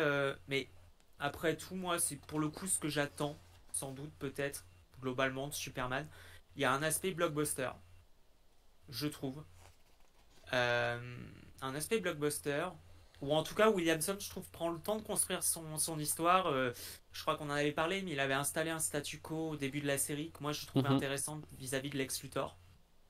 Et ça continue parce qu'en fait, on est au septième numéro là. Et je suis toujours en train de me dire, mais qu'est-ce que nous prépare Lex Luthor? T'as toujours cet aspect-là. Et moi j'aime bien parce que on sait le personnage de Lex Luthor. Et tu te dis, mais c'est pas possible, le mec n'agit pas comme ça sans avoir une idée derrière la tête. Et c'est assez intéressant, j'aime beaucoup. Il introduit, bah là on le voit à l'écran, donc The Chained, un nouveau antagoniste, un nouvel antagoniste, pardon, assez intrigant, qui a l'air plutôt, qu'envoie plutôt du pâté, on va dire comme ça. Donc moi j'aime assez et je trouve finalement que c'est assez efficace quoi. C'est assez efficace sur les planches. J'aime bien la construction des planches, même si le dessin est pas fameux, il y a un aspect très dynamique. Et je suis assez ouais, j'ai franchement lire Superman là, c'est un pour le pour le coup, c'est un plaisir, tu vois. Je suis pas en mode je vais avoir des freins à lire, me dire est-ce que ça va être bien. J'aime bien l'histoire, j'aime bien le truc qui se profile. Je dirais pas que c'est un chef-d'œuvre, mais je trouve que Williamson propose quelque chose qui est intéressant et que je pense que ça va être un run qu'il va falloir voir va falloir voir ce que ça va donner sur la continuité. Mais j'aime bien et là le 850 se termine de telle façon, je me suis dit ah ouais, ok, le mec va proposer quelque chose, ça nous tisse du lourd, hein, sans doute du lourd pour la suite, mais qui a été annoncé il y a quelques semaines, je crois. Et c'est somme toute très efficace et je trouve que j'aime bien. Voilà, j'aime beaucoup ce que fait Williamson sur ce Superman là. Ok, ok, ok. Bah écoute, bien, moi j'ai deux numéros de retard, plus l'annual, donc j'en suis pas encore là, mais bon, c'était plutôt sympathique jusque-là dans les 5 premiers en tout cas que j'ai lus. On va continuer, on est tout juste à la moitié, donc on va essayer de faire un petit peu plus vite si on veut finir avant demain. Et on va continuer avec Boris. Boris, lui, va nous faire une double, voire même une triple, parce que Ouais, il a allez. 3 titres qui s'enchaînent. La première série dont il va nous parler, c'est 3 numéros 1. Donc là, on est sur presque un crash test de Boris, avec 3 numéros 1 à la suite. C'est parti avec, bah en plus je parle de crash test, franchement c'est comme si je l'avais fait exprès. Non, ça c'est Ouais. pas ça, c'est Drive Like Hell. Oui. Alors, je vais vous parler de deux séries en même temps. C'est Drive Like Hell et The Devil That Wears My Face, parce que c'est le dessinateur qui m'a attiré, c'est Alex Cormack, qui dessinait Crimson Cage, que j'avais chroniqué, que j'avais beaucoup aimé. Et donc, voilà, en surfant un peu sur les réseaux, j'ai vu qu'il produisait deux nouvelles séries. Donc, je me suis dit, tiens, je vais aller tester. Et, je suis pas déçu, c'est deux bons petits moments sympatoches. Alors Drive Like Hell, comme le titre l'indique, il va y avoir de la bagnole. Hein, c'est l'histoire de un gars et une fille qui vont faire un braquage de banque. Et pour ça, le gars qui est un fan de voiture choure juste avant, qui lui a tapé dans l'œil. Et puis pas de bol, c'était la voiture à pas voler, puisqu'elle appartient à des malfrats et qui sont malfrats, mais qui a un côté là aussi fantastique et démoniaque qui va surgir. Alors c'est agréable, ça se lit assez vite, c'est un poil barré. Sur la fin, ça devient totalement fantastique et un peu what the fuck. C'est sympa, c'est pas le des deux, c'est pas celle que j'ai préférée, mais ça se lit bien. Je crois que c'est pas en beaucoup d'épisodes. Donc pour l'instant, je vais aller voir le 2. Si ça se maintient, je vais continuer. Si ça baisse un peu, j'arrêterai. Mais voilà, un moment de divertissement sympathique pour qui aime les petits thrillers un peu déjantés. Et le deuxième, là aussi, comme son titre l'indique, ça va être une histoire de démons. Donc là, on est au XVIIIe siècle en Espagne. Et un prêtre réputé pour ses capacités d'exorcisme va être envoyé pour sauver d'un démon qui s'est emparé de lui, le fils d'un seigneur. Et donc, le titre dit tout, hein. Il va y avoir un twist entre les personnages. Alors c'est sans surprise dans le sens où il n'y a pas de... Voilà, on n'est pas surpris par ce qui se passe. On s'attend à se dérouler, on s'attend à ce cliffhanger, mais c'est suffisamment bien écrit pour que ça m'accroche. Et puis au niveau de dessin, des deux séries, c'est celle qui m'a le plus plu. Vraiment, c'est délicieusement horrifique et terrifiant. Donc voilà, une deuxième mini-série un peu au-dessus de la première, qui là aussi est un divertissement, on va dire. C'est un petit thriller d'exorcisme plutôt bien fichu. Donc deux lectures qui sont pas dans mon top de quoi que ce soit, mais qui font passer un bon moment. Je vais continuer, on verra si ça reste du même niveau ou si ça baisse ou pas et je déciderai. Mais c'est deux mini-séries assez courtes, donc bon voilà, ça se lit bien. Ah, je vois que tu as mis des visuels, donc c'est sympa quand même au niveau visuel. Ouais. Donc ça m'a Et pas donc, déplu. et donc ton troisième Et, numéro 1, alors là on et est le sur un troisième, truc, on change complètement de registre, j'ai l'impression, c'est du Matt oui, Kindt si j'en crois la couverture, et c'est subgenre. subgenre. Alors c'est chez Dark Horse, c'était présenté, alors j'ai peut-être pas bien compris, mais comme une nouvelle façon de lire les comics. Alors la nouvelle façon, c'est que c'est un grand format façon Black Label, Mhm. sauf que ça n'en a pas la pagination augmentée. Et puis en termes de papier, de couverture, le Black Label, il y a une couverture cartonnée quand même, souvent, de ce que j'avais lu. Enfin voilà. Donc là, c'est l'équivalent d'un single normal, mais un plus grand. Sauf qu'ils vendent ça 7,99 $. Donc j'avoue que je l'ai un peu mauvaise de ce point de vue-là. Malgré tout, étant faible, je vais quand même continuer parce que l'histoire m'a bien plu. Donc pour ceux qui ont lu déjà du Matt Kindt dans certaines mini-séries, il reprend le principe qu'il avait pris dans Bang, c'est-à-dire que la fiction va se mêler à la réalité, c'est-à-dire que là on suit un détective qui enquête sur quelque chose et il va s'apercevoir que eh bien, il est en fait un acteur même du meurtre sur lequel il est censé enquêter. Donc ça se mêle, voilà, et tout ça est lié avec une histoire de littérature et de livres. Donc il y a des clins d'œil de Matt Kindt qui a ses propres œuvres à l'intérieur. Voilà, et ça se passe dans le futur. Donc il y a des IA qui volettent à droite à gauche autour de lui pour l'aider, etc. Les personnages sont aidés d'IA qui sont matérialisés par des petits personnages tout autour de leur tête. Voilà, donc c'est une intrigue solide, ça bascule dans le fantastique sur la fin, donc là c'est assez intriguant, on se demande un petit peu, on change un peu d'univers complètement. Donc ça m'a bien plu, moi j'aime bien, Wilfredo Torres au dessin j'aime bien aussi. Voilà, le seul point noir c'est que je comprends pas quel est l'intérêt de le présenter en grand format. D'accord.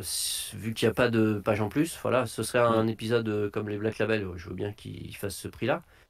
Mais là, bon, le dessin, j'aime bien le dessin, mais c'est pas un dessin qui mérite forcément d'être agrandi comme ça. Donc, bon, je crois que c'est assez court aussi, donc je vais continuer. Si ça reste de ce niveau-là, ça ne me déplaira pas.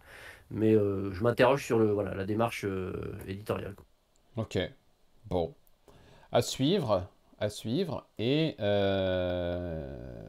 on est sur un à suivre puisque Batman White Knight Presents Generation Joker, c'est un récit en parallèle de l'univers White Knight, puisque dans la gamme Presents. Et Clément, tu l'as terminé.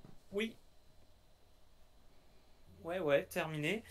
De Katana Collins et de Clay McCormack. Donc Katana Collins, je crois, c'était elle qui avait écrit Harley Quinn, le White Knight Presents Oui. Harley Quinn que j'avais beaucoup aimé, Oui, c'est ça, oui. qui était Et je vraiment crois bien. que Petit Gossip, ce n'est autre que la compagne de Sean Murphy, Oui, c'est ça?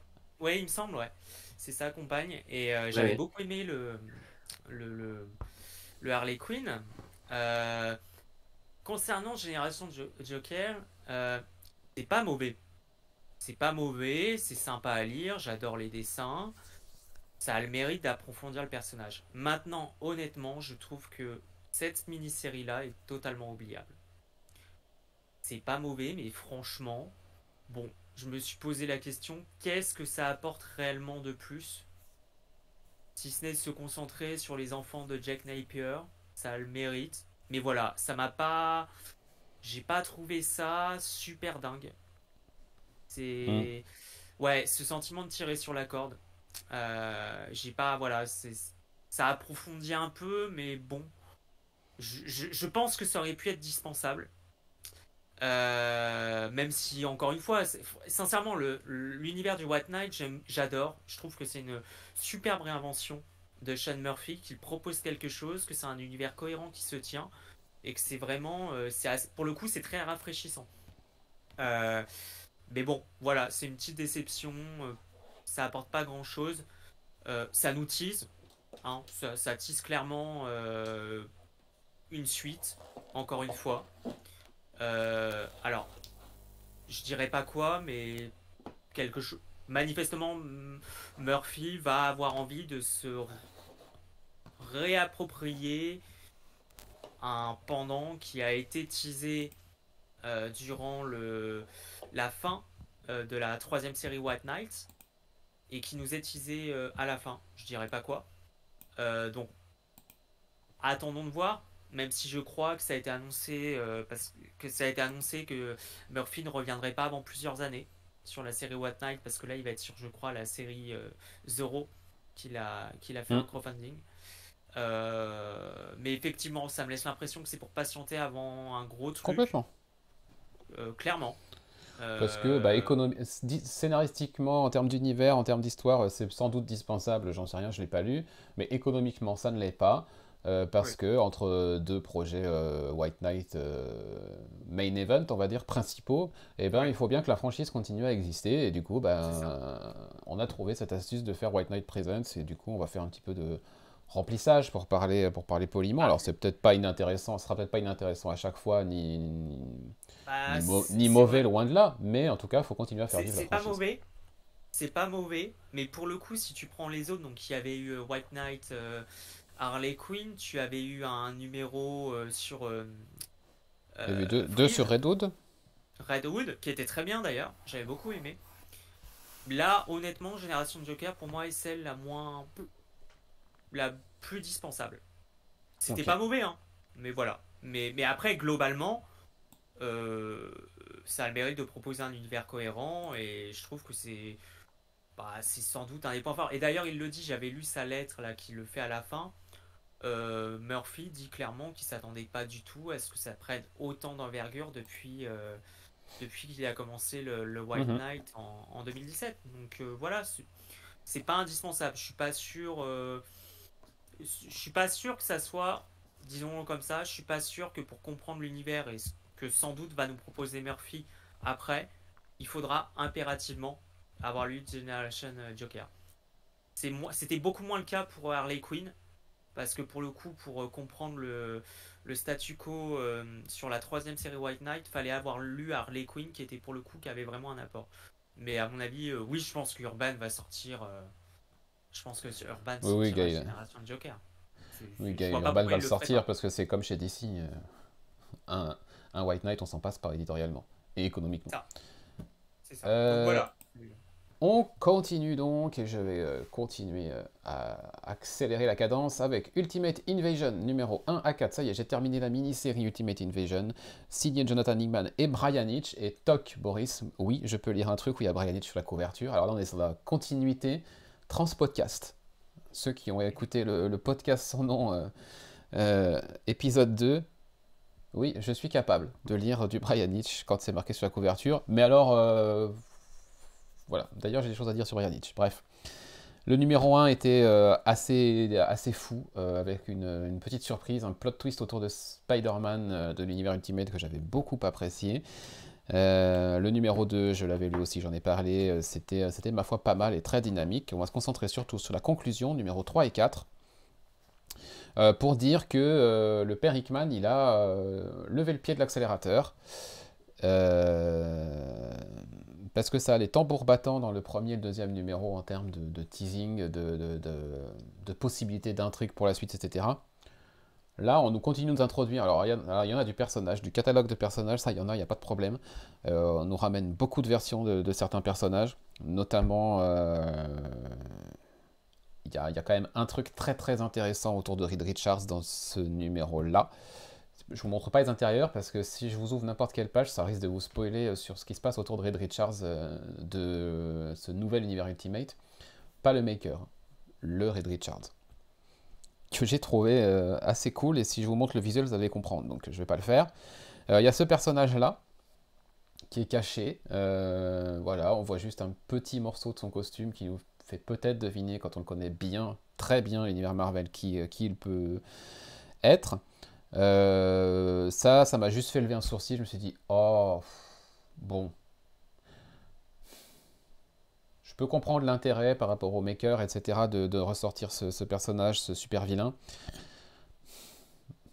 Moi, ça m'a un peu, voilà, ça m'a un peu agacé, dans le sens où, sans vous dire son nom, mais vous faire comprendre qui il est, on le voit un petit peu trop en ce moment, un peu partout, dans ce qui concerne Marvel et notamment les adaptations. Oh. Et j'avais pas forcément envie. Maintenant, je comprends l'intérêt. On recrée une nouvelle timeline, donc forcément, on joue sur plein de choses, y compris sur la temporalité. Donc oui, il a malgré On tout voit son. pas du tout de qui tu parles là. Non, pas du tout. Il a malgré tout Pas du son, il a pas malgré du tout tout. son intérêt. Mais bon, j'avais pas envie de le voir, c'est tout quoi. Bref, c'est pas grave. Beaucoup de teasing, beaucoup de sous-entendus, beaucoup de fanservice aussi, on va pas se mentir. Maintenant, bon, ah, je peux pas vous montrer ça, j'avais dit. C'est pas grave, vous ne regarderez pas. Moi aussi, je peux faire des conneries. Tout ça parce que je voulais vous dire que Brian Hitch, en fait, il peut être très bon. Et c'est pour ça que je voulais vous montrer un truc de Brian Hitch quand il est très bon.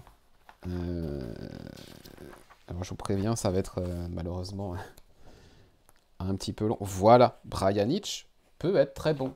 Ça, c'est superbe. Voilà. Il y a une autre double page aussi que j'ai trouvé assez folle. Je la montrerai si je la retrouve. Si je la trouve pas, c'est pas grave.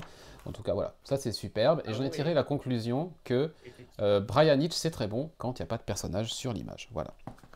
Brian Hitch, il fait des super décors. Oh la vache! Non, il y a des décors Un qui peu sont... gênant quand même. Ouais, Ah, non, c'est non. un headshot quand même là. C'est... Mais en fait, ça m'a permis d'identifier pourquoi j'avais du mal avec lui. C'est qu'en fait, j'ai du mal avec lui quand il me dessine des visages et des têtes de personnages. Je me rappellerai toujours, je serai toujours traumatisé toute ma vie de sa Wonder Woman dans Justice League Je me Rebirth. souviens plus la Wonder Woman. Non, mais ne t'en souviens pas. À quoi elle ressemble? Euh, et globalement, en fait, voilà, Ah, lire Ultimate Invasion m'a permis de comprendre que je si suis j'aime pas maso, Brian faut Hitch, oublier que je c'est suis parce maso. que je n'aime pas quand Brian Hitch dessine des personnages, je n'aime pas les visages à la façon de Brian Hitch. Par contre, dès qu'il s'agit de scènes avec un grand angle, de décors, de paysages, de nous créer des atmosphères, des pièces, etc. Enfin, il y a des intérieurs de châteaux là-dedans, c'est super fouillé, c'est super riche, c'est somptueux. Faut juste qu'il n'y ait pas de visage. Voilà. Bon, au moins j'aurais compris un truc sur Brian Hitch et moi. C'est bien.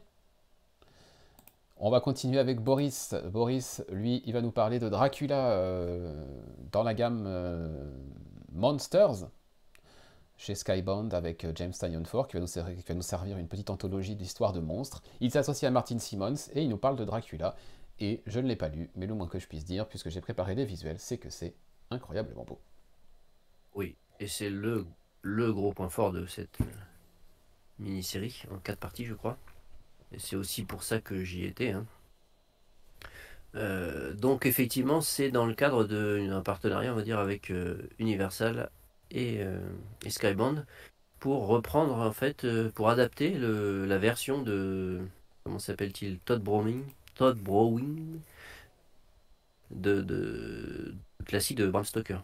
Donc c'est une version, une vision particulière, on va dire, de l'œuvre originale. Moi, j'ai pas vu le film. Hein. J'ai lu le livre, mais il y a très longtemps.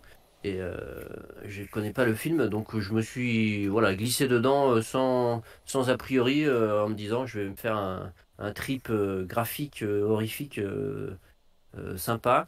Et eh bien c'est le cas, mais c'est aussi bien écrit par Tynion Ford, qui je trouve arrive à bien installer l'intrigue et à installer cette ambiance très horrifique et inquiétante. euh, en replaçant les divers personnages de l'histoire. Mais c'est surtout effectivement graphiquement. On voit ce que tu montres là, les visuels. Graphiquement, Martin Simons, c'est bluffant et sur ce type d'univers, il est vraiment à sa place, quoi. Hein. C'est totalement flippant. Euh, on- Avec ces couleurs là, il y a des planches avec des couleurs assez vives qui sont vraiment superbes. Donc franchement c'est un bon moment. Alors moi je me pose pas trop de questions sur l'histoire, savoir si c'est fidèle, pas fidèle, si bon c'est une adaptation, donc est-ce qu'on aurait mieux aimé un titre avec une histoire originale de Titanfall. Non, moi ça me gêne pas. Enfin je suis bien rentré dedans, ça se tient bien, ça se lit un petit peu vite, mais ce que j'y cherchais c'était une claque graphique dans un univers horrifique et de ce point de vue-là il y a pas de problème. J'ai été totalement satisfait par ce que j'attendais. Donc Ok, ok. une très bonne lecture moi de mon côté et j'irai c'est en 4 donc je vais aller Ouais, jusqu'au bout. 104, ouais. J'espère que ça va voilà, l'histoire va bien se tenir en 4 parties mais franchement j'ai passé un très bon moment par rapport à mes attentes quoi. Ok, bah, je découvrirai ça très prochainement. Pour ma part, et tu vas nous parler de ça, de Wild's End. C'est le numéro Ouais, 2 et 3, je crois, de tête 2 et 3 ouais. dont tu vas nous parler. Qu'est-ce qu'il est mignon, lui, en C'était des couverture. le- C'était des lectures de la dernière fois que j'avais pas pu chroniquer Mhm. et entre-temps j'ai reçu le 4 et le 5 mais j'ai pas eu le temps de les lire. C'est en 6 parties donc c'est le troisième volume de l'adaptation de La Guerre des Mondes. Les deux premiers, je les ai lus en VF chez Kinaï. Et là, j'ai pris cette version en VO pour avoir ma dose, parce que j'aime beaucoup cet univers. Et aussi peut-être parce que c'est pas sûr que le troisième volume arrive en VF, puisque les deux premiers sont très mal vendus a priori. Donc je voulais absolument avoir cette partie. Alors j'en ai déjà parlé. J'aime beaucoup cette histoire, donc c'est un poil bavard quand même de la part de Dan Abnett, puisque c'est Dan Abnett au scénario. C'est assez bavard et puis les personnages parlent avec un accent et j'avoue que moi ça me perturbe un petit peu, j'ai Ouais. des fois un petit peu du mal. Et c'est une histoire qui prend son temps. Bon ça me gêne pas. J'aime bien quand aussi quand ça prend le temps d'installer les choses et qu'il y a des interactions entre les personnages. Mais l'ambiance évolue bien, c'est vraiment fantastique. Petit à petit, il y a des petits ingrédients qui arrivent. Les personnages se construisent aussi au fil des épisodes. Et puis Yann Kelbard, moi j'aime beaucoup. Hein. J'adore vraiment son dessin. On l'avait vu sur Salamandre en VF ou sur Mm. Everything. Voilà, c'est vraiment un dessinateur, on va dire à la croisée du franco-belge et du comics. Et, euh, et j'aime beaucoup cette histoire. Et l'histoire se tient bien, mais effectivement, si vous aimez les trucs qui vont à 200 à l'heure, ça va pas du tout pour vous. Mais moi, je prends plaisir à lire cette lecture, même si c'est pas facile.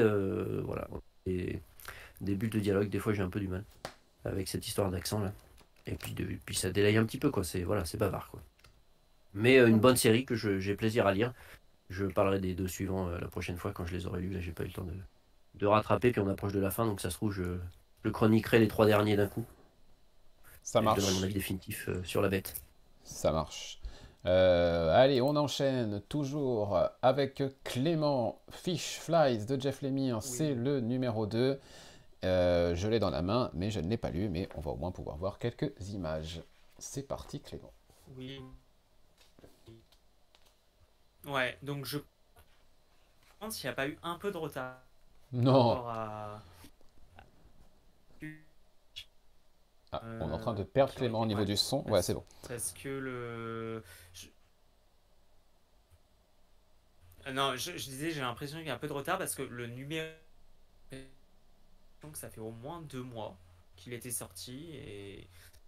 Oui, il y a eu un problème d'impression, oui. Ils ont été obligés de tout réimprimer, C'est je sais pas moi. quoi. Enfin, j'ai trouvé que ça faisait longtemps. Enfin bref, pas forcément important. D'accord, bon bah ceci explique cela. Enfin, quoi qu'il en soit, donc moi le numéro 1 m'avait laissé une bonne impression. J'aimais beaucoup ce qu'avait fait sur ce numéro 1 et je retrouvais ce que j'aimais. Et alors ce numéro 2 bah, ah, dans la continuité. Euh, alors j'ai été assez épaté par certaines planches. Et franchement le numéro... Et en fait, j'ai retrouvé tout ce que j'aime chez l'émir. Il y a vraiment quelque chose d'intimiste, euh, travaille sur la psychologie des personnages, enfin en tout cas dans mon impression, et vraiment et c'était encore plus présent avec ce numéro 2 quoi, tu t'attaches, et moi j'ai eu l'impression que l'émir, à travers ça, traite en fait aussi alors j'ai l'impression, après c'est peut-être moi, hein, mais j'ai l'impression il y a un sous-texte sur le harcèlement, ou en tout cas sur l'isolement de certains jeunes, super intéressant, et par rapport alors je sais même plus si elle corriger peut-être que je l'ai oublié, mais la relation en fait entre les deux personnages principaux en fait qui est en train de s'installer, que je la trouve magnifique, et c'est là où je retrouve qu'il arrive à créer des relations entre les personnages qui sont, donc vraiment ça a été j'ai adoré ce numéro 2. Je retrouve tout ce que j'aime dans la patte de l'émir. Ok. On espère que les gens t'ont bien entendu parce que nous, c'était assez compliqué Ouais, ça coupait, ouais. niveau sonore sur cette chronique. Mais bon, c'était la dernière pour toi, donc au pire, euh, on t'a bien entendu sur l'essentiel. On enchaîne. Allez, il nous en reste encore 3 ou 4. On est presque au bout de ce 332e épisode. Ça va aller Au bout de assez notre vite pour ma vie. part. Ça va aller assez vite. Au bout de notre vie aussi. Ça va aller assez vite pour ma part. C'est Shazam, entre les numéros 3 et 5. C'est le retour de Shazam après l'interruption liée à Night Terrors, pardon. Ou Night Terror, je sais plus. Enfin bref, cet event de 2 mois que je n'ai pas suivi chez DC. C'est Mark Waid, c'est Dan Mora.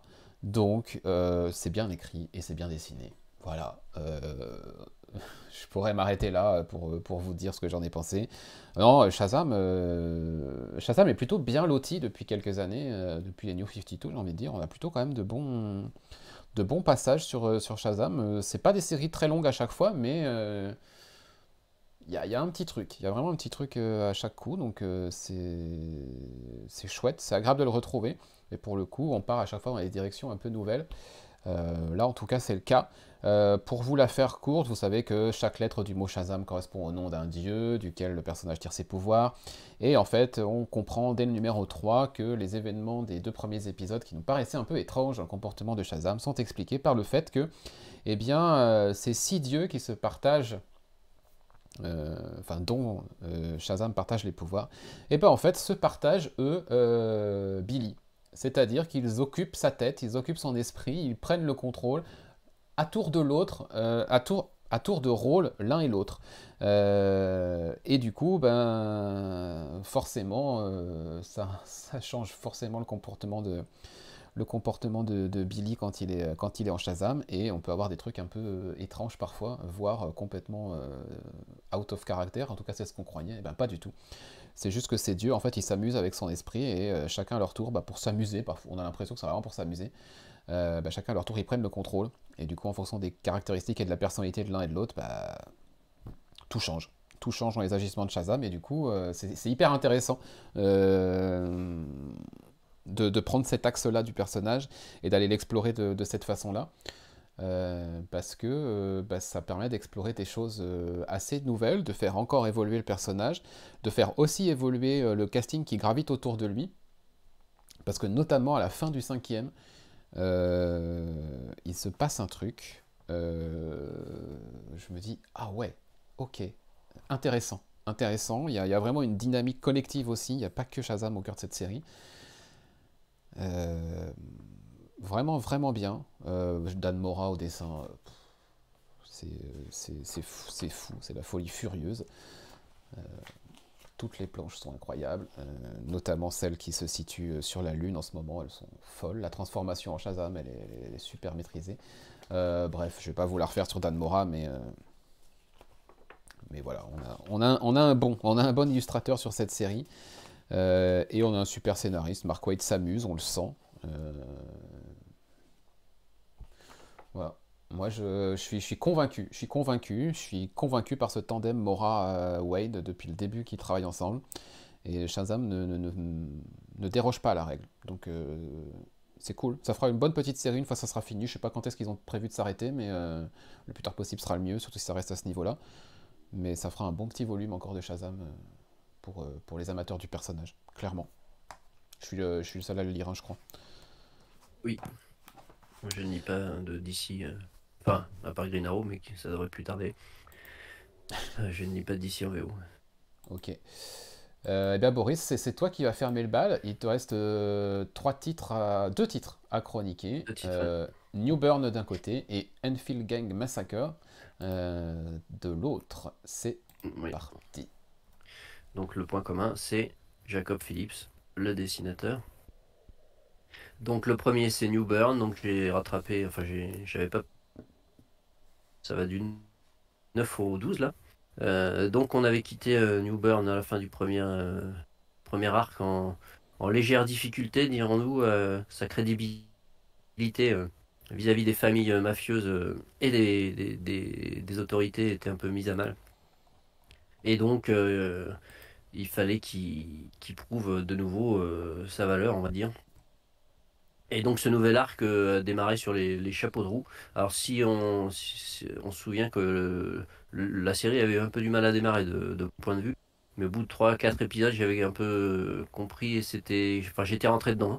Et au final, à la relecture à la sortie VF, j'avais beaucoup aimé.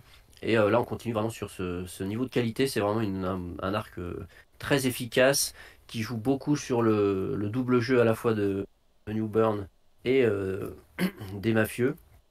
Et c'est toujours malin. Je trouve que Zdarsky arrive à bien trouver des façons de présenter New Burn et sa duplicité, sa façon de manipuler un peu tout le monde. Et ça fonctionne super bien. En parallèle, il développe une intrigue avec une journaliste qui fouine et qui essaye un petit peu de démonter tout ça. Et donc je pense que on va avoir sans doute des révélations et des éléments qui vont le fragiliser à nouveau. Et puis dans l'épisode 12, il développe un peu plus le background d'Emily. Emily, c'est son assistante, on va dire, qu'il a recruté de fait à la fin de l'épisode 1. Et donc on découvre un peu plus, on va dire que la moitié de l'épisode, elle agit en solo, donc on la découvre dans son rôle un peu. Et ça fonctionne super bien, c'est bien écrit. Et puis Jacob Phillips, moi j'aime beaucoup de toute façon depuis qu'il a commencé à dessiner That Texas Blood. J'aime beaucoup à la fois son trait et sa façon de coloriser.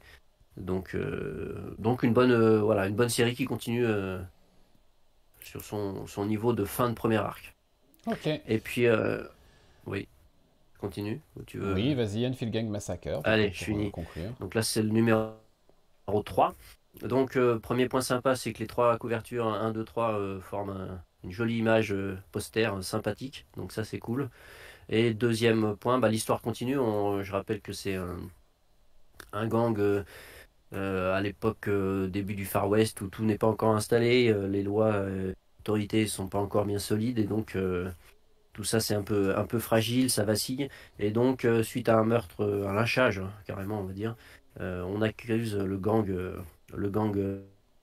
Enfield du meurtre et donc c'est l'occasion aussi de se débarrasser de ces voyous. Donc on est dans la troisième partie où ça saigne à nouveau. Les autorités qui veulent s'installer et le gang s'affrontent. Donc c'est toujours aussi agréable. C'est un petit peu rapide à lire quand même, je trouve, par rapport aux deux premiers. Il se passe pas énormément de choses. Et puis le cliffhanger est un peu mollasson. Voilà. Même si ça annonce que ça va certainement saigner un peu plus tard. Le cliffhanger est pas ébouriffant. Par contre, au niveau dessin, c'est toujours excellent. Non, je suis bien dans l'ambiance. Pas le meilleur épisode des trois, mais ça reste une bonne série, une bonne mini-série en fait, puisque ça va être juste un arc dans le passé. Mais j'aime beaucoup toujours ce segment. D'accord. Eh bien, à suivre dans le 333e épisode de Comic Stories, parce que tu nous parleras sans doute de la suite. Très bien, eh bien, on est arrivé au bout de notre marathon de 22 chroniques.